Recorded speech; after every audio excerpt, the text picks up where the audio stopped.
আসসালামু আলাইকুম বন্ধুরা, আজকের ক্লাসে আমরা শিখব কিভাবে আমরা একটা লো রেজুলেশন ফটোকে হাই রেজুলেশন ফটোতে রূপান্তর করতে পারি। অর্থাৎ ফটোটার কোয়ালিটি অনেক হাই হয়ে যাবে। ধরেন আপনার ক্লায়েন্ট আপনাকে কোনো একটা ছবি দিল, বললো যে এটা তো একটা লো রেজুলেশন ফটো, এটাকে হাই রেজুলেশন করে দাও। তখন আপনি সেটা কিভাবে করবেন সেটাই আজকে আমি আপনাদেরকে দেখাবো। আমি কন্ট্রোল জে দিলাম। কন্ট্রোল জে দিয়ে দেখতে পাচ্ছেন যে আরেকটা লেয়ার তৈরি হয়ে গিয়েছে। উপরের লেয়ারটা সিলেক্ট থাকা অবস্থায় আমরা কন্ট্রোল মাইনাস দিয়ে একটু জুম আউট করে নিলাম, ঠিক আছে।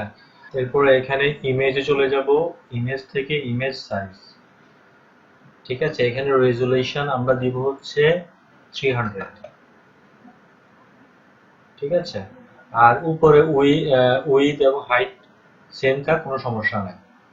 এখানে রিস্যাম্পলের এই ডাউন এরোতে ক্লিক করব, ক্লিক করে প্রিজার্ভ ডিটেইলস এনলার্জমেন্ট এটা সিলেক্ট করব, করে আপনার ছবিটা একটু নিচে নামিয়ে নেবেন, ঠিক আছে।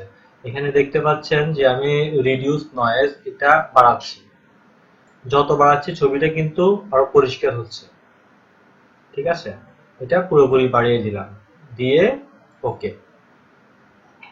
একটু সময় নেবে লোড হতে। ওকে, এটা আবার কন্ট্রোল মাইনাস দিয়ে একটু নিচে নামিয়ে দিলাম। এখন আমরা উপরে ফিল্টার অপশনে চলে যাব, ফিল্টার থেকে ব্লারে চলে যাব, ঠিক আছে। ব্লার থেকে এখানে গসিয়ান ব্লার এটা সিলেক্ট করব, ঠিক আছে। এখন এটার রেডিয়াসটা আমরা করে দেব 40 করে দিচ্ছি, ঠিক আছে। এখন ওকে। এখন দেখতে পাচ্ছেন উপরের ছবিটা কিন্তু ব্লার অবস্থা রয়েছে। আমরা যদি এখানে উপরের ছবিটার আইটা অফ করে দিই, তাহলে দেখেন নিচের ছবিটা আগের মতো আছে আর উপরের ছবিটা ব্লার হয়ে গিয়েছে। এখন আমরা উপরের লেয়ারটা সিলেক্ট থাকা অবস্থায় এখানে এই যে নরমালের এখানে ডাউন এরোতে ক্লিক করব, ক্লিক করে মাল্টিপ্লাই এটা দেব।